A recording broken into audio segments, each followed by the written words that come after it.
أعوذ بالله من الشيطان الرجيم.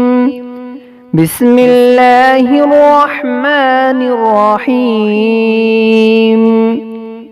ये दुआ हर नमाज के बाद पढ़ने से इंशाअल्लाह जो तमन्ना होगी पूरी होगी। 3 बार पढ़ना बेहतर है। फसहिल या इलाही कुल्लु صعबिम बिहुरमति सय्यिदिल अबरारि सहिल। फसहिल या इलाही कुल्लु صعबिम बिहुरमति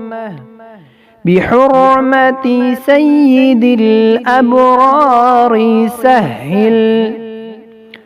फसहिल या इलाही कुल्लु صعबिम बिहुरमति सय्यिदिल अबरारि सहिल।